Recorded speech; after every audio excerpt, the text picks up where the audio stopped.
or something. Okay, the red light is actually on, and it is counting. All right. I'm Carol Greenberg. Today's date is Monday, November the 8th, 2010. Is that close enough? Okay. And we are working on the Georgia Diversity Project, which is a oral history project for Congregation Mikveh Israel. And our purpose is to hear stories of longstanding members of our Jewish community who have ties to earlier generations, and to hear a little bit about how being Jewish or connected with the Jewish community has impacted their lives and that of their ancestors.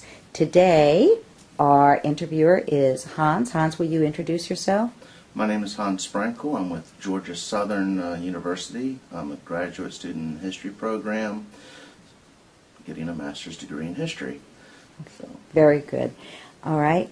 And for the record, will you each introduce yourself, and then I will ask the first question, and then I will turn it over to Hans. And the way we've done these interviews in the past is pretty much we let you talk until you get tired.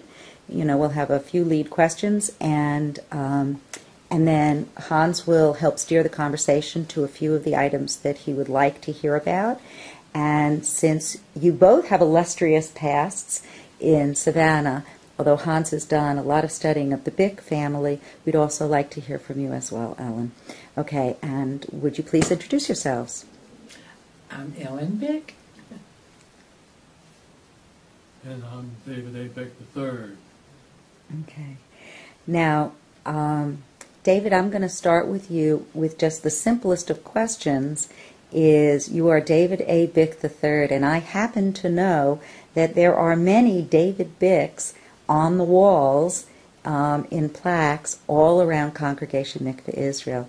Could you tell us a little bit about the lineage of the David Bicks and the type of service they gave to the community, and specifically the Jewish community? And start with whatever ancestor you want. Well, the only ancestor that I had record of, all of the Bick family died in their early 60s. But they were in their 60s when they died. So I really did not know any of the ancestral of the Bicks. Some of their wives lived in my memory, but really, unfortunately, I don't know any of my ancestors, even my grandfathers. All grandfathers on my Bick side of the family just were had all died. Don't have any recollection of them as human beings, you might say, in my memory.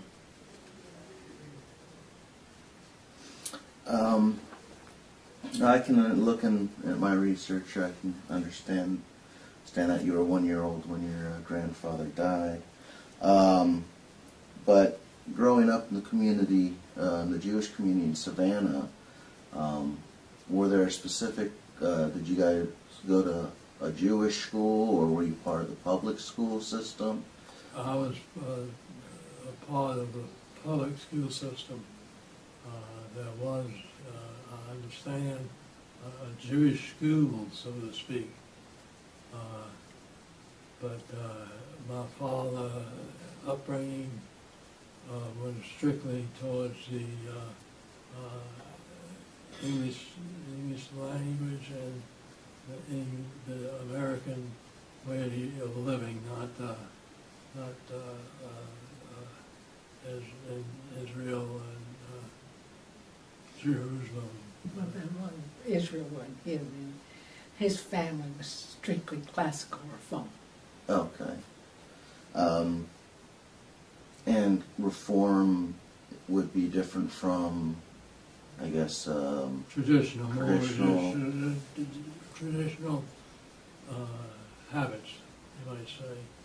Okay. Now, in the public school system, were there many other Jewish students with you, or were you kind of one of singled out as, you know, you're the only Jewish student? I was part of the American Jewish scene. Most of all the people you grew up with went to public school, though. Yes. Okay, so were the Jewish students treated differently or by the non-Jewish students at school? I mean, was there? Well, there was definitely more traditional Jewish boys and girls of my generation generally stuck together more in recess and in other areas which you commonly know. I chose to do my assistance with Gentiles or Oh, you didn't. No, you had both. I had both friends, but as far as you might say upbringing, actually, it was through non-Jewish friends, you might say. Oh, okay.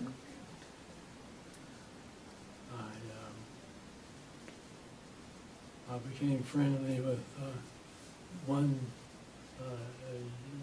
Jewish boy around my same age, and I attended his bar mitzvah. But that was the only one. Okay, so most of your acquaintances and friends then were. David, that's not so. You had Jews and But that was mostly more in my senior years as a child, but more or less oh, you're talking about your grammar school years. grammar school years. Well, didn't you mainly associated with people in your neighborhood? That's right. And I most would of say them were and a lot of them were not Jewish. that is Okay. right. I think that's a better way of putting it. So, I guess then when did you start associating more with the Jewish community? More or less during my, you might say, sophomore years. I would say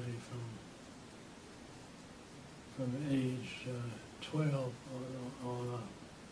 Is that about the age that you would start going to, I guess, I don't know what it's called, where you get, for me, I went to confirmation classes. Right. Was that about the same age that? Same age as Well, confirmation was about 16, and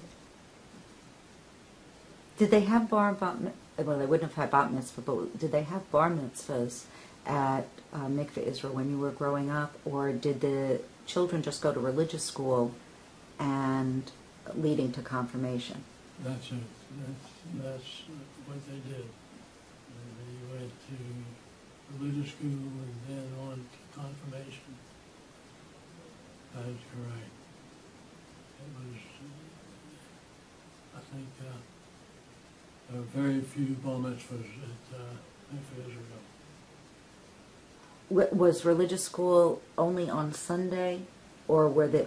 I'm assuming there was no middle of the week Hebrew preparation. It was Sundays only. That is correct. There was no religious training except in Sunday school. but you went to Sabbath school too. You went to Sabbath school. That is correct. On Saturday. And what was the nature of that? Was it like a junior congregation? Or like a mini service? Or you just learned from the Union Prayer Book? It was, we had material when it was what? the Union Prayer Book, were they just prayers out of the ritual book that you were being taught, or was there something specific that they did on Saturdays that they didn't do on Sundays? Classes. Actual classes. Actual classes. Was it a co-ed, or both Yes. men and women in Men them? and women did the same thing. And as I remember, I always remember the Boy Scout troop that wasn't the Jewish, there was a Jewish scout troop. Troop number 2 was all Jewish boys. And I elected to go to Troop 11, which was not a Jewish Boy Scout troop. And but I remember that we went on an overnight hike on Friday afternoon and stayed Friday evening, and the trip didn't end originally till after Sunday afternoon, and I was always brought home early on Saturday to go to religious school. So I was, it was during that time that I became friendly with Judy Dale, who was in the same, his parents wanted him to raise the same way that I was.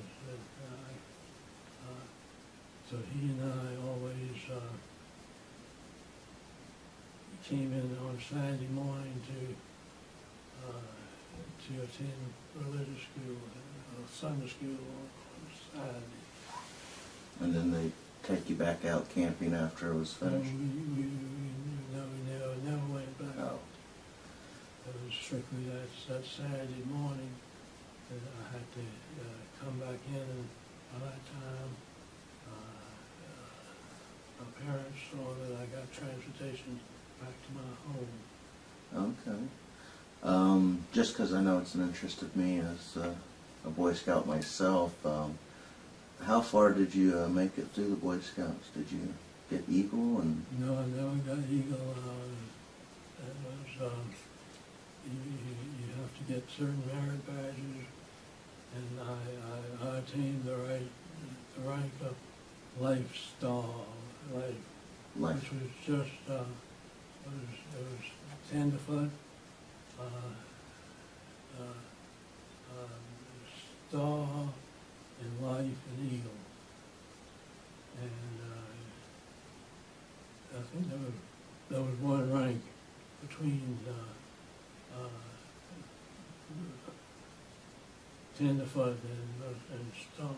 Maybe it was called, I forgot what it was. Second class and first Second class. class, I think that was correct, in first class. And then you can have Star and Life after certain merit badges were made, and I never obtained the rank of Eagle. Oh, okay. My father was disappointed at that. And I lost interest in the Scouts in my early teenage life. Most boys stayed in, but I didn't. Okay. Can I ask the impertinent question of what took up your interest when you lost interest in Scouts? Was there something specific in terms of hobby, or just, teenage life in general? I'd say teenage life in general. Today it becomes unfashionable to be a Scout. I know, after it's too certain- bad. But It's I really became, too bad. Friendly. I started. I became friendly with some of my non-Jewish friends who went to the YMCA, which was then the Young Men's Christian Association, and the YMCA was just wasn't an organization. It was strictly a three-story building, which had a gymnasium and a swimming pool inside.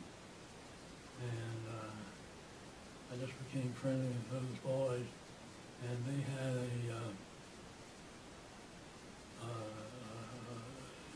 sort of a fraternity, you might say, of young men, and it was called the High Y Club. It was sponsored by one of the Christian congregations, and I became interested in that group because my friends were in that group. And one of my teachers in junior high was Mr. McCrary, who was the advisor to the boys club, and they took a vote and didn't vote me into the club because they didn't want another Jewish boy in the club, and so they did not speak up for me when they were asked about the recommendation, and they just didn't say anything. I was told, but I was not elected to go to that club. Did that happen often, where the fact that you were Jewish prevented you from joining a group or advancement in some other area? That was the only time that I felt a little discriminated against. I felt that my friends could have spoke up for me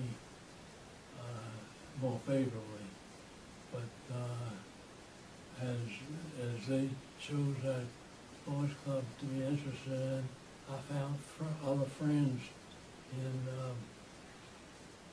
another organization called DMOA, and I became friends with them, and I was elected to membership in the DMOA club, and I enjoyed my relationship with those boys. That was a part of school. That was a school activity, wasn't It was basically a school and after school.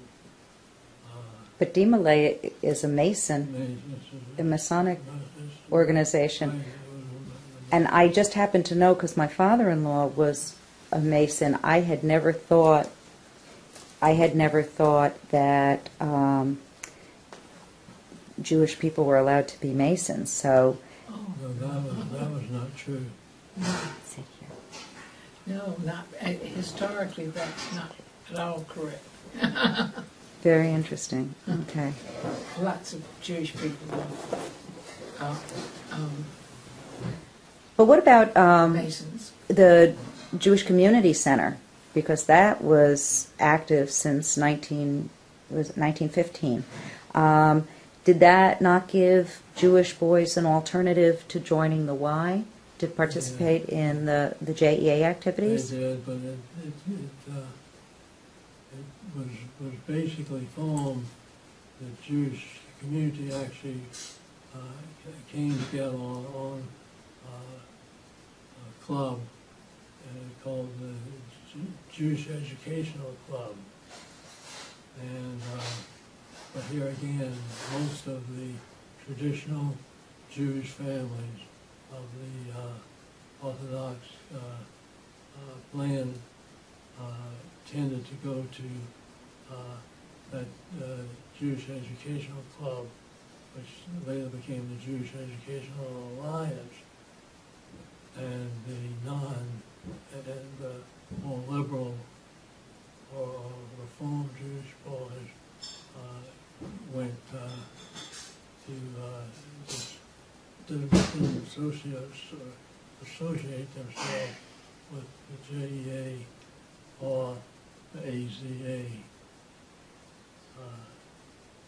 And the JEA was downtown at that time. On Bernard Street, Right, correct? and most of his crowd lived out in Ardsley Park and a little further out, so that was not as appealing. Now, with most of your friends and acquaintances being of non-Jewish, I mean, through your religious school, you had some Jewish friends and stuff. How did you become more active within the congregation, Mikveh Israel, to the point that, later on in life, I believe you become president of the congregation. Right. So what started your becoming more active within the congregation? Well, of course, it's hard to draw a fine line and say at this particular time I chose to realign myself with the Jewish folks. There's no fine line, but of course I was thrown with them, with the Jewish kids in school, and we became friends in school. But when the bell rang for dismissal of schools at 3 o'clock in the afternoon, that's when I changed my feeling towards the non-Jewish friends. But when they had the ACA dances, or ACA functions, or the other functions that they had, I was not included in any of those. And I was not included in any of the non-Jewish friends. And that, so basically, the Reform Jewish crowd just in Savannah chose just to remain to themselves. And it wasn't until, you might say, my junior and senior year in high school that they form any sort of a grouping. We were just out of the left field as far as that goes. And it was then that we started going to the Jewish type of dances, societies such as ballyhoo and other affairs. But it wasn't until my junior and senior year in high school that we associated ourselves with that. Now, a lot's been written about ballyhoo, and I seem to remember that the Adeles actually met at a ballyhoo dance. They were That's right. community dances to get Jewish children from small Jewish communities to kind of meet together. You actively attended several of these dances? Well, I attended some of them. I wouldn't say a lot of them. There was only one or two events that I attend. You went to a ballyhoo regular. I wouldn't say regularly. Was that with or without you, Ellen? Oh, it was without me. It was when I was younger. By the time I came up, ballyhoo had kind of, all those dances really had sort of disappeared. And our parents' generation, that was, I would say, when my father was born in 1901, when he was 18 and he was in his teens, they had some societies that they went around with. But I'm sure that the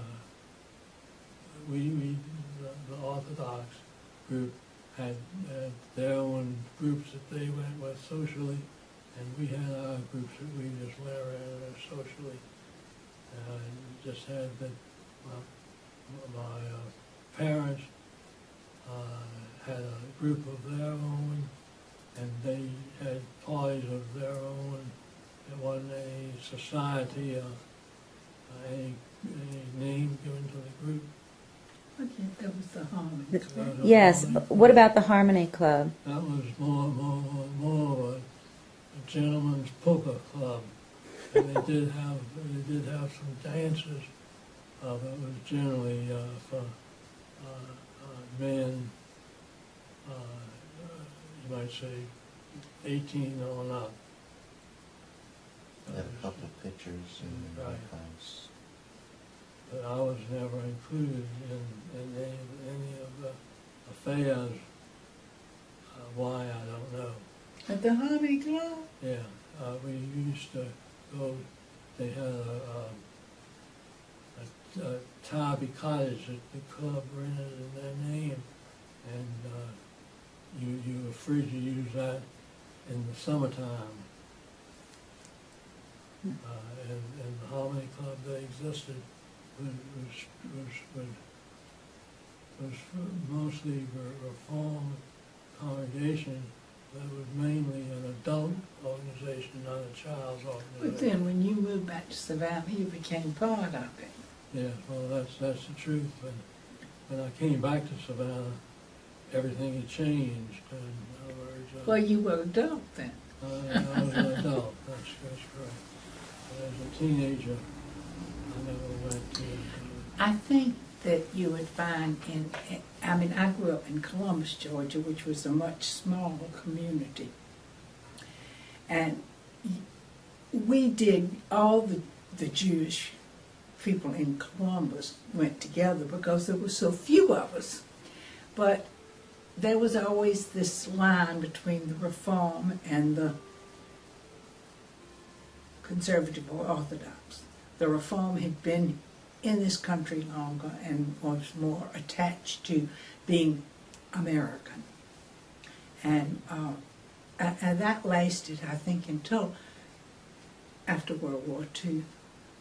And until, well, I guess really until the 50s. And then that distinction kind of started disappearing. But it was, when David grew up, it was most definitely it was us and them. Right. Thank goodness it's not that way anymore. So I guess that's probably one of the changes then I guess you've seen in the community, because I'm looking at over the years then living in Savannah, what changes have you seen in Savannah that, you know, really stand out in your mind, you know, not necessarily always just affecting the Jewish community, but, you know, affecting the Jewish community, or just things that happen in Savannah that, you know, highlights that you can remember, you know, things that from the 40s and 50s, you know, of your youth through the years, you know, through World War II and up to, I mean, maybe today, some major changes that you've seen in Savannah. In what way? In other words, socially? Socially, it's a good place to start. I'm more of the historian, and a lot of my little questions here are more of, you know, a historian's, researcher's interest. I know Miss Carol wants me to stick with the Jewish community, and I'll try to, but there's a lot of... Well, why don't really we start, interested. you know what, he is very interested in military service, so would you take us from, let's say, when you started off in college, and then any military service, and then getting into the business community, and maybe a story about how the two of you met? That would look right. That would balance out your questions nicely, right? Well, I would say as far as the college, of course, college changed everything. I was sort of a babe in the woods when I went up to college. I hadn't been to many dances. I hadn't been to many social affairs where you just not necessarily drank, but let go, you might say, your childhood memories, and you put on, you became an adult in their lives. When you went to college, I had no idea what a college experience would be. I very seldom had dates, so-called in high school. I dated one or two Jewish girls,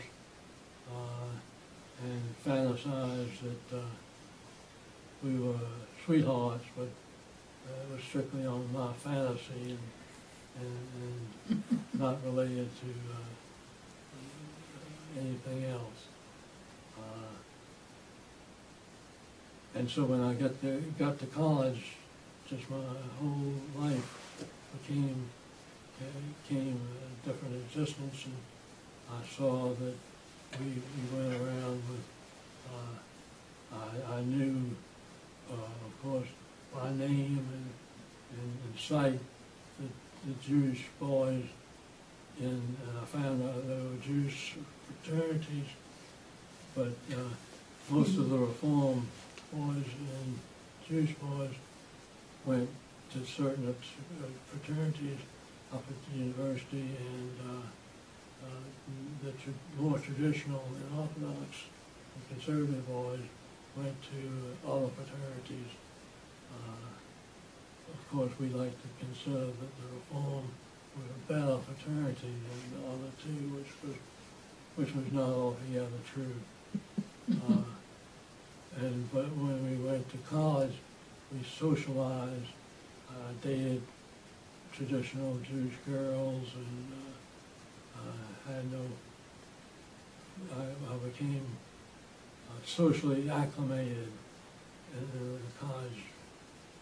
I couldn't, if I had to make a living of not going to college, strictly out of high school, I doubt whether I could have survived socially. But I was able to socialize myself.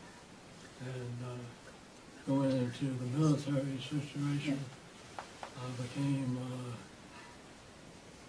first, my father didn't believe in big allowances, and so in order to give me extra spending money, I joined the National Guard in my junior year of high school. With Lee Kerr. With Lee Kerr, another friend in Savannah. And we went to weekend meetings, military meetings. It was strictly a communications outfit, and we went to summer camp at Fort Stewart for 2 weeks, and I got extra pay for that, and extra pay when I went out on the weekends with them. And then when I went to college, I dropped out and got back in the National Guard during my senior year in college. At that time, the Korean War had started, and you could get an exemption if you were in the military organization or in the last years of your senior year of high school. College. And so I went into the National Guard there to be exempt from service. You didn't have to join the Guard particularly, but you had to agree that once you got out of college that you would do whatever service was requested at that time. So it was really during my, you might say, my graduation from college that I became socially friendly with the traditional boys, and they became, you might say, they leaned over backwards to reminisce about childhood years and sort of well, we remember you and you remember us, and we're all together now as adults. It was that sort of a warming experience to me, and I became, I went out with, I became friends with several, in a social way. I did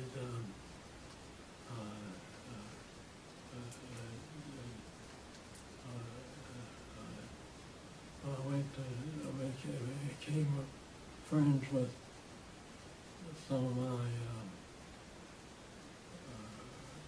friends in high school. I had older brothers, and we were together and did several several girls that were more traditionally oriented. And my father found out that I was getting serious with one girl. He sort of led me to believe that I shouldn't date girls like that seriously, and which I dropped at that time. So how did the two of you meet? Well, tell them what you did in the service, Oh, concisely. Well, as I said, I joined my National Guard outfit to make sure that I was exempt. You said that. Go on. And when I found out that they were going to draft me anyways after I finished college, they did give me a little leeway and said, well, you'll wait till your graduation, but you realize that you're in the National Guard, but if you will now, of your own free will, volunteer to go on active duty after a certain period of time, we'll allow you to get your commission as a lieutenant in the National Guard and then go on active duty. But I had to agree that I had to study full-time for National Guard training immediately after graduation from college, which I did. I spent a year in Savannah after college working for Sears Roebuck. And I worked in various departments that they had at the store. And I took correspondence courses and other National Guard training during that year, and did get to become a lieutenant of the Guard and went on active service for 2 years. And then, of course, by that time I was, during that second year that I was sent over to Korea, and I would say at that juncture, I became a man. I was training and with the expectation that I was defending the country, and once I got abroad, I realized that I was now a man and had to live as one. Mm-hmm. But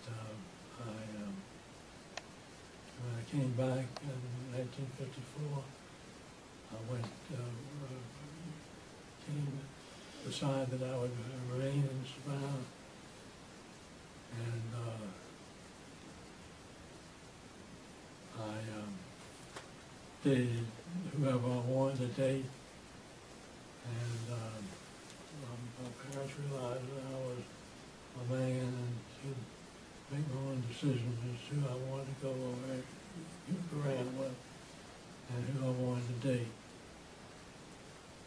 I lived at home and paid rent for living in my own home. I guess And I came, You went in real estate business. went to a real estate business. You didn't tell them you didn't plan to stay. Say what? You didn't plan to stay in Savannah. No, when I got out of the service, I spent 3 weeks in Atlanta looking for work, looking to my future, and I actually found a niche that I could fill in selling industrial supplies, chemicals to companies to clean their industries, like janitorial supplies and things like that, which was a big business at that time. And but before deciding, I came back to Savannah and looked around and saw that various opportunities if a native young man would come back to Savannah, he could grow up in his adulthood with the friends that he had, acquaintances, and be success. I had summer relatives, summer vacations as a teenager were spent with some selling experiences with the Fuller Brush Company and L.B. Price Mercantile Country as a salesman. And so I understood the selling game and decided to stay in Savannah and grow with my friends and acquaintances. And family. Your family was there. The family was situated in Savannah and well thought of. And it was one of those family occasions that I met Ellen. No, that's not quite the story. And, But let me tell it, maybe we can get through it a little bit quicker. My father and David's father were college roommates at the University of Pennsylvania. And, they remained friends. My father was the best man in my in-laws' wedding. And there is 8.5 years age difference between us. And we came down here to visit some of my family. And, of course, we had dinner with Ruth and Dave and David and I. And, of course, he was told he had to take me out. And I was told I had to go out with him. And so we did. And it was kind of I guess, arranged marriage. So, but it worked. You want to add anything else? well, except that I knew that I felt for you different than I felt for any girl that I dated. And when I went over to see Ellen one weekend, and my sister had previously married about 3 or 4 years earlier, and I went over to see her after I'd spent 2 or 3 days in Columbus with Ellen, and she said, well, are you in love with Ellen? And I said, well, I think I am. He said, well, you've got to make up your mind. He was 29 at the time. He was 28, 29 years old. You're now in the real estate business, and your family is. You come to us if you find a girl who you like and you think love, you want to ask her to marry you. And she said, I said, well, I will, because I feel differently towards her. And so I did, and she did, and we lived happily ever after. I didn't know that I was supposed to take the first step in our relationship, and so it was a different relationship that I became friendly with. That's enough. Take a break. Would you like to take a break? You need to take a break? You No. need it in there? You're doing all right? You all, would either of you care for something to drink or something? No, I'm fine, thank you. It's hard to visualize. It's hard to believe, that really, when you consider that my father lost his business during the Depression, it was a big business. It had grown to a big thing, and the big family at that time. They had 6 brothers and 2 sisters who came over from Germany. No, darling. Sorry. Your father and all his siblings were born here. Were born here, but the big family, quote unquote, had grown, I guess you would say. Oh, it was a tremendous family. And now it's down to Sylvan and Judy and us, and our children, and that's it. But the big family, there was Yeah, a no, portion, no, it's just not good. there was a big family who went to the printing end of the business, and then there was a big family who went to the shoe business here, and there was a big family that went up to Louisville, Kentucky, and went to the, started as a shoe business, but then spread. They don't want to hear about that, honey. Well, That's they- Louisville. no, That's Louisville. Come They on, do stop. want- That's enough. Another Well, my question. That's family- enough. No, I'm sorry, he wanted to know something about, Yeah, but he wants to know Savannah.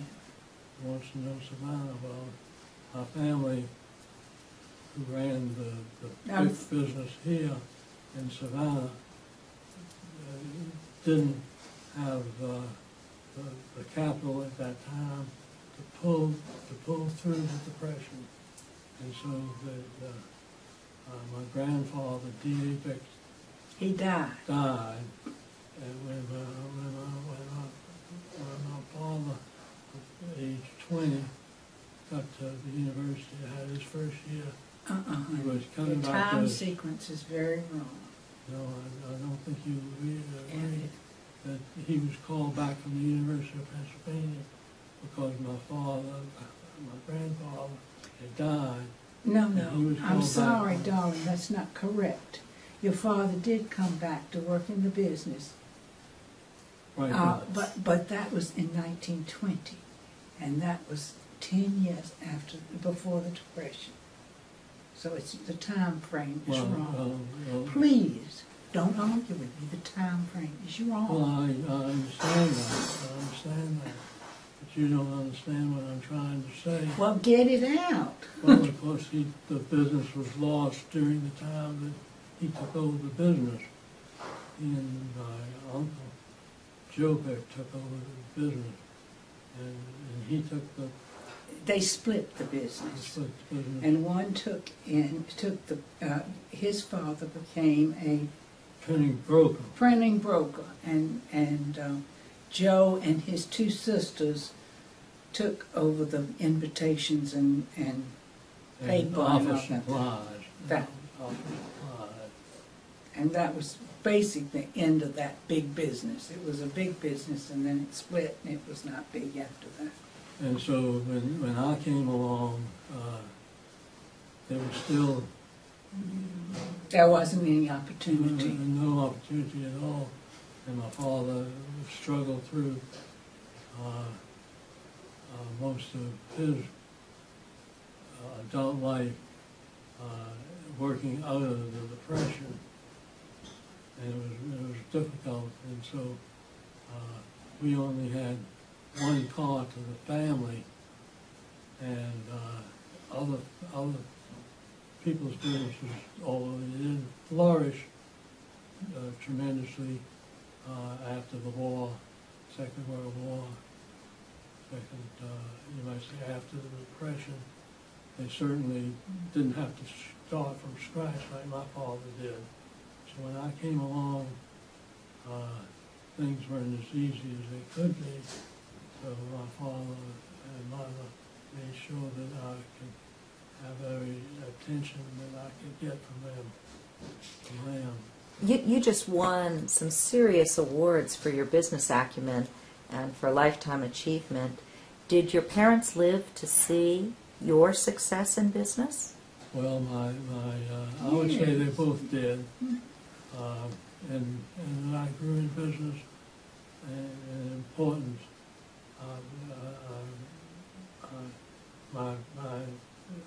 I wasn't married at that time. I was able to express myself more as an adult than I had been, because before Well, you told them that. Now go on to something else. So how did you get into the real estate business? When you came back to Savannah, you got into the real estate. Right, it was strictly by accident. Strictly by accident. I think at one time my father suggested, I said, well, one of the businesses you should consider is a real estate business, and you could use your sales ability in that type of work. And he suggested that I call several companies in town and get their view on things, which I did. And one of the companies was Lyons Realty Company, and I just sort of fell into it by accident. And then I went to other businesses. My father had a friend who was in the office supply business, and I went and talked to him about selling desks and office furniture. And it was just by accident that I chose the real estate end of the business. And I worked for the first friends that I had at Lyons Realty Company. I was able to work the Veterans Administration then had an on-the-job training so that they would pay half of whatever salary they would match 50%.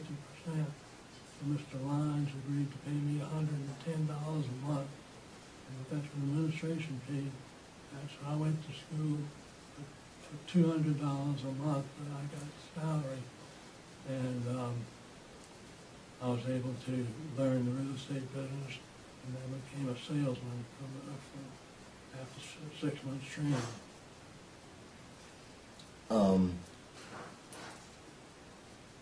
Once you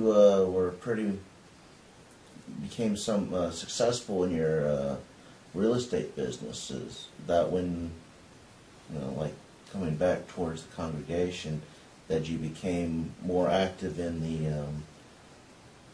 the running of the congregation and as an adult, as an adult, you was a different situation, and I remembered the training that I'd had and growing up and going to religious school, and became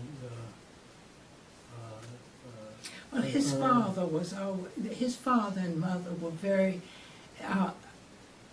They went to temple at least. I mean, either Friday night or Saturday morning, every week. I mean, they did. They were not. They were observant in the Reform way. But and so he was. It was always a part of his life. Because they were always that way. And they had just one car, and so they would go together, and I would go with them. And so I go to. So that was the pull, and then after we married, we went, and we still go as much as we can, and that's just a part of our lives. And then. And he was president of the Brotherhood first, and then he went on the board and became president. His father had been president before him.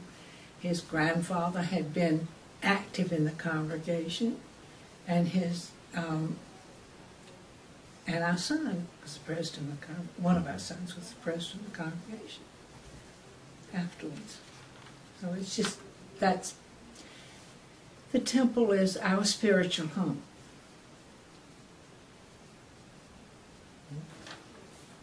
I didn't know you had two sons. We have a doctor and an attorney. We have a doctor and an attorney. They both Edward. live here in Savannah. Is that Edwin? Dr. Edwin. Edward Oh, is okay. I thought the, Edwin right. was a daughter. Okay. Edwin is the son. Now, we have a daughter, Nancy. She lives Yeah, in I mean, Savannah. I've got the three. I thought Edwin was a daughter. My bad. Is there anything else in the congregational area that you're In terms of looking for? congregational life, I need to go back just a little bit, because part of what we're trying to do is also place the confirmation chain as a legacy piece in the congregation. It is relatively unique. So far, I've been researching, and I can only find one other congregation in the United States that started it and has continued the confirmation chain. And Jane, The only thing. 1935 was the first class. Could you tell us no, something? he wouldn't be in that one then. But would you tell us something about what confirmation was in your generation? Was it something that everyone did? Was it something that your parents forced you to do? Was it something that you wanted to do? Did you participate in a service? Did you write your own service? There was one class had the service written for them, and it was the same service booklet that had been used. Is there something that you remember about those years that if I was a teenager today and be told by my parents that I needed to go and study up until confirmation, what about your experience would help me Well, it would understand be expected. It was expected. Our generation did more of what was expected of us. And we never questioned not doing anything. I mean, that was it. You were going to go to Sunday school, you were going to stay in Sunday school until you were confirmed. Period. That's it. And we never had thoughts about not doing it. And our own children, it was the same thing. This is what this is your Jewish training, and this is what you will do. Because Now, other- the next generation, it's different. Right, but we were told that when we were in the Scouts, we were told that we would definitely come in from our scouting experience early after society, get cleaned up and to go to training on, we call it Sabbath school, not religious school. And but while we were going through the shares, you might say, it was definitely called Sabbath school, because we went to school religious school on early Saturday. Can you remember some of the things that they taught you for confirmation? Did you have to write your own speeches? Did you? No. Was it research? I think we did a little research, but it was mostly service that was written out for us, which we memorized, you might say, mostly memorized. And we didn't carry. Only the girls carried a bouquet of flowers, but we had some sort of offering that we had. When we came up to the pulpit, we would place that as recognition of what we were giving back to religious training. Branches of trees or something like that, palm leaves. Something. I don't think so. We would give I don't them think something. palm waves. We didn't wave the palms, but it was something that we carried, that we put at the foot of the altar, you might say. Is there something that was expected of you financially? Were you asked to give to a fund, No. perhaps, or to give tzedakah, or I some bet type you of... did take tzedakah to Oh, religious yes, we school did. every We year. did. Yes, of course you did. Yes, during our religious training, but at confirmation, we weren't No, given any she's talking percent. about in Sunday school. We were talking about, I believe, we were talking about confirmation. When you brought up something else, this was confirmation. For confirmation, yes. Right, but there was, after confirmation, there was no religious training At all. at all. But at least it was through 16 instead of 13. And it was more or less what you had asked what we were taught. We were taught mostly, of course, the 10 Commandments. We had to recite those verbally. We had to learn those verbally, word for word. And we went through different schools, different grades on different types, what training, what you would gain from those religious, from the 10 Commandments. And we also, on all the festivals, each grade had a different festival that they went through. I think that the Reform Jewish education, and I've had this happen to me with our Orthodox and conservative friends. It taught you the tenets of Judaism and the meat, but it did not stress the rituals. The rituals were secondary to the it's okay? 12 minutes. It Oh, was sorry, go ahead. secondary to the what am I trying to say? To the theology and to the way you should live, that you should live a good life based like on the Ten Commandments. And so that it was more in that vein. And I taught Sunday school here, and it was more of that, more geared in that, so that you thought about, Judaism is a very thoughtful religion, and that you thought about the things that were told to you. Right. Now, the World War II, I mean, you were a child when all of that was going on, but the UN partition vote that gave Israel statehood in 1948, was that big news in Savannah? How was that viewed by the Mikveh Israel community versus the rest of the Jewish community? Or was it all pretty much the same reaction to that type of news? I wasn't here then, and I was on 10. It was downplayed.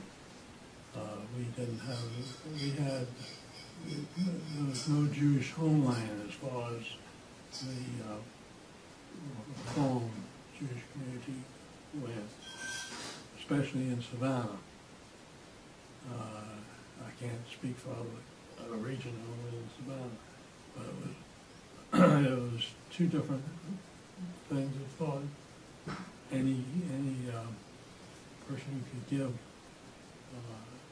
medium sums of money to Israel, I mean, it was never encouraged along those lines.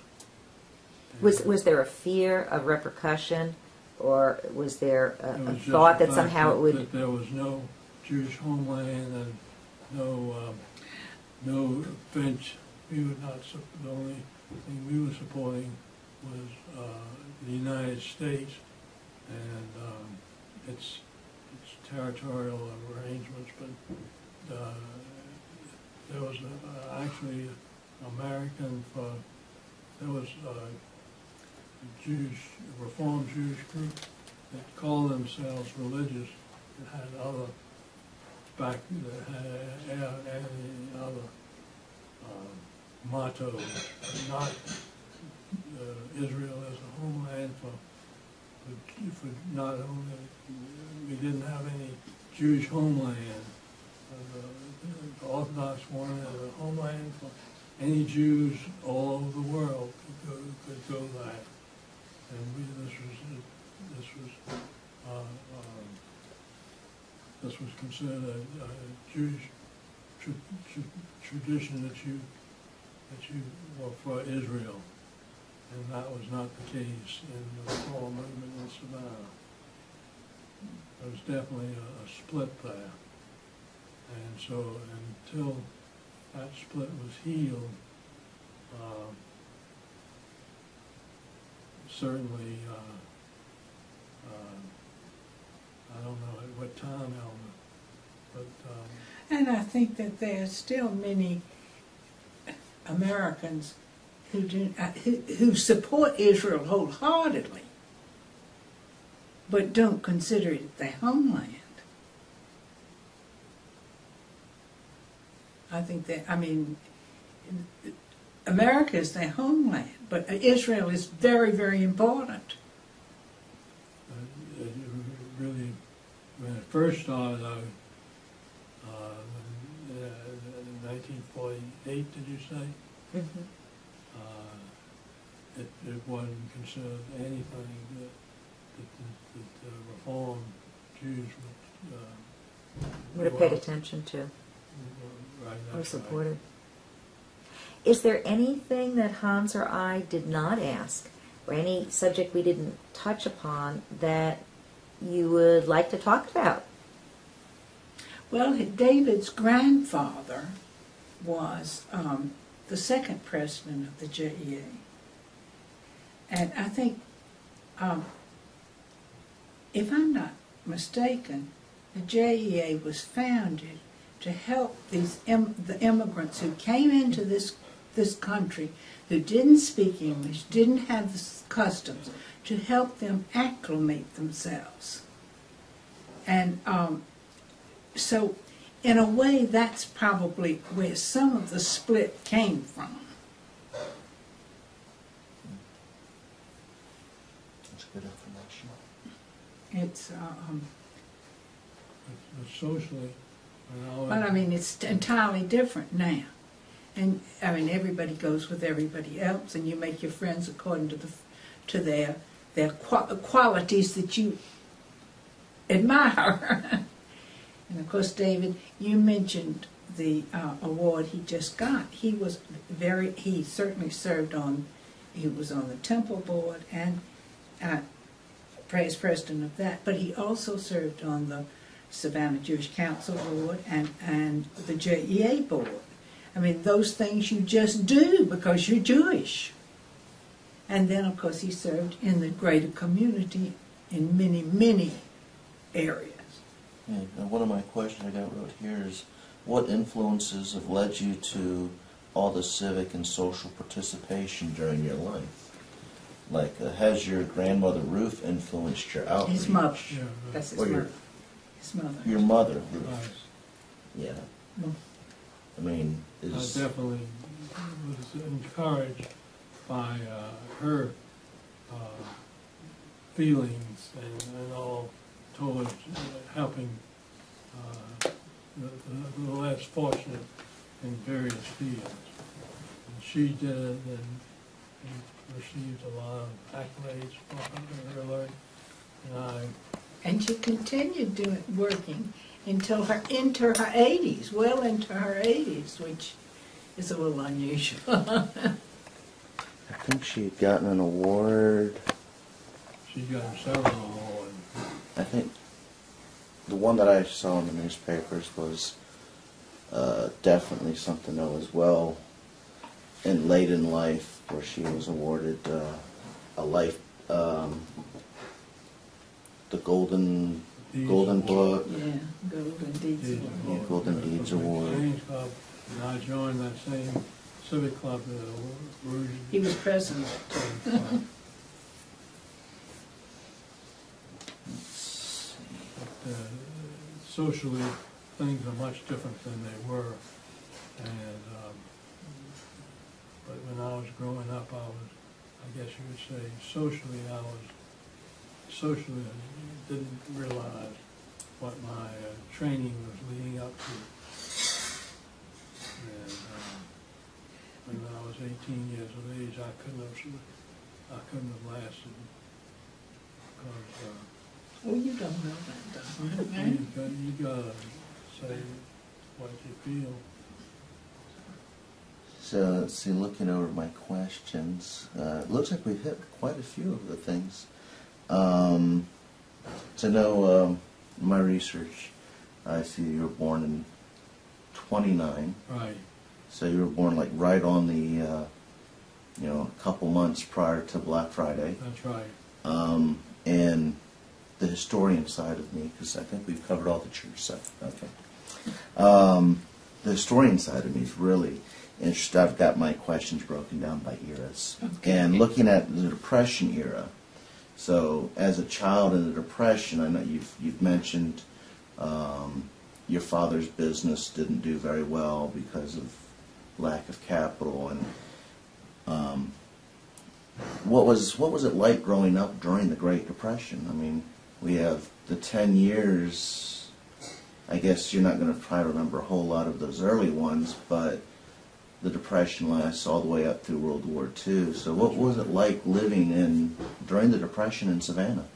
Well, of course, we were very fortunate in the fact that our parents wanted us to have as much as they could afford to give. Now, we didn't buy clothes from the Jewish merchants who were then on Broughton Street, which were several Marvin Lesser's family and Morris Levy's family and several Jewish families had nice clothing businesses, in which they were always other children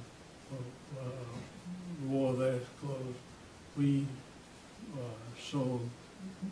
We went shopping with my parents at the West End of Broughton Street, where cheaper goods were sold, and so I would say that we didn't do that much. They were never hungry.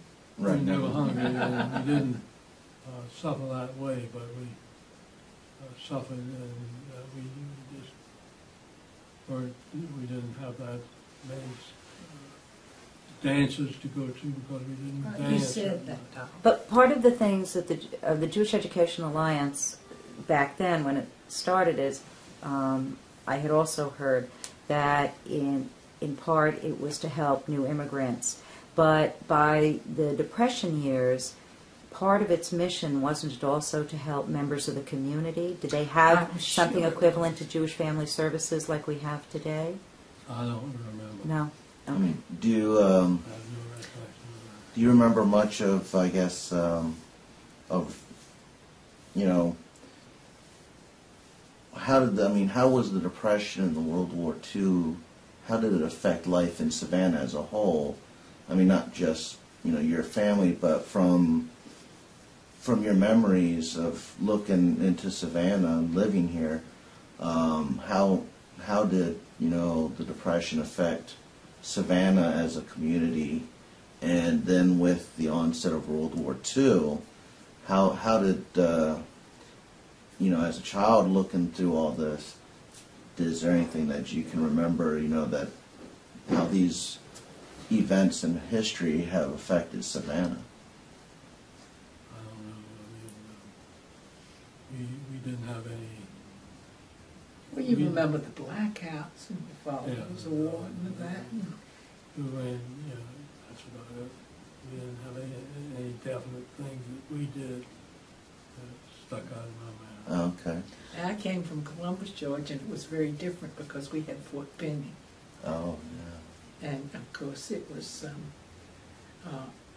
it's a terrible thing to say, but to me it was fun because all these young men came and my folks always would have them come in and spend the night, and they'd feed them, you know, Saturday night and Sunday, and they could relax. And my sister and I wasn't born until 1938, so I was a little girl. And we'd get in the bed with them, and they'd read us the funny papers, and we thought, oh, this is wonderful. I think children's view of history Yeah. sometimes doesn't match with what No. the textbooks say. which And makes we- it really interesting to hear because Yeah, and then once we went on a convention, a temple convention, and this man comes up to me and he says, "Oh, you were Ellen Rothschild." I said, "Yes." He says, "The last time I saw you, you were in my bed." And then I remembered his voice because he always read to us. And I said to him, "I know who you are." And he was one of those boys that had come to just to I didn't have be any with of us. that. yeah. Well, living in a major seaport town, I would imagine life is much different with you know, German submarines off the coast. Yeah, we had. Well, of course, they had the big shipbuilding business on Roper They Street. did, but it was strict. You couldn't get near it. It was all fenced off and guards in the shipyard, so you could never. So I guess life was definitely trying. Yeah, and Savannah didn't have any movies on Sundays, and you know, it was a very small town business. Let's see. So 23 miles of unpaved streets. Wow. So we got that. We got those. Has the period had a lasting effect on your life? Like I know my mom.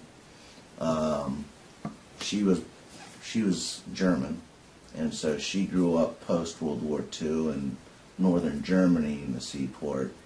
And talking with my dad, how my mom still follows Depression era patterns, even though she's in her 60s now, like how she takes a bath. Has there been anything that just really has stuck with you from growing up in this time period that has just really influenced your life in the way you do things today? Mm-hmm. We never bought anything that we couldn't pay for. But of course, there weren't any. I mean, even when we were married, if we couldn't pay for it, then we didn't buy it. Right. There weren't any credit cards, no credit. Well, there was credit, but we didn't do Right. that. Yeah, no. Except on a home, of course. Right. And Let's see. The Cold War. I mean, because we've pretty much covered World War II, and then in the Cold War. This is post World War II. Anything that just really sticks out in your life from Cold War, the post World War II years. Because I know you have the stories of hiding under the desks. I remember when towers went down in Russia. I was in the hospital having David. And the powers went down. How? What are you talking about? He was a pilot. They shot him down. The U-2 pilot. Right. Okay. And I was in the hospital having David, and I thought, oh dear, what have we done? Bring this child into war. How about the Cuba Missile Crisis? As close as that Cuba is to southeast I tell you an interesting story United States. on that. His father was having surgery, and I went out to the airport. Now, none of this business about the Cuban crisis had come out in the papers. And I went to get my sister-in-law, who had flown into Savannah. And here are all these troops out at the Savannah airport, because they had come in stages. My sister-in-law and I said, what is going on? I mean, you knew something about the that it was a crisis going on, but we didn't know all those troops were really ready and moving. And then, of course, it came out the next day. So, it looked like we were staging troops to invade Well, Cuba. we did. Yeah. I knew we blockaded. I didn't know we were actually staging troops to make a naval They landing. were coming. They were all over that airport, and they were taken from there to southern Florida because they didn't invade. Right. Because They were ready. Khrushchev didn't call the bluff. So, Oh, yeah, wow. I remember that very well. See, that's something I didn't know. That pretty much covers most of the years of y'all's awakeness, your living. If there's anything else that you can think of, Well, just... the only thing I can say now, I think this is a very stressful time in the Jewish community. I think that the JEA is having major problems, and I hate to see that. But there again, you have one group. It's just distressing. And What is stressing in the community? I think that, there are just X amount of dollars to go around, and the way in which the money, not the way it's spent, because they have a high rate of giving to, for charitable giving, but there's the hard cost of running an organization, and the building, and there are many different ways of dealing with salvaging the building, and that's the technique and what you do to to keep it together is, across the board, there are many different ideas, and it really cuts. And there's a good bit of contention in Right. the community, which is what is the most distressing. And then also living patterns have changed. It used to be the Jewish community would be in a certain area of Savannah, and now all that's changed. And Jewish people live in other areas that weren't considered non-Jewish. Were you on the board, or was your father on the board of the JEA at the time that they made the decision to move from Barnard Street to Duran? Neither one. Because that was in the early 50s when they did the groundbreaking for that, yes? For what? For the JEA in its building, current the JEA location. building. No. His father was not ever active with the That was his JEA. grandfather. His grandfather Oh. was the second president of the JEA. But And it was it- strictly a training ground. It wasn't a social organization at that time. But like our children, all our afternoon activities, the kids, for the most part, went to the JEA. Because it was the And- community and- center for the actual And here physical we were, community. they could even ride their bikes from here. It was so close. But I came back in 1954, and the JEA was built, opened a year earlier. In 53. 53. Oh, I was thinking it was 55.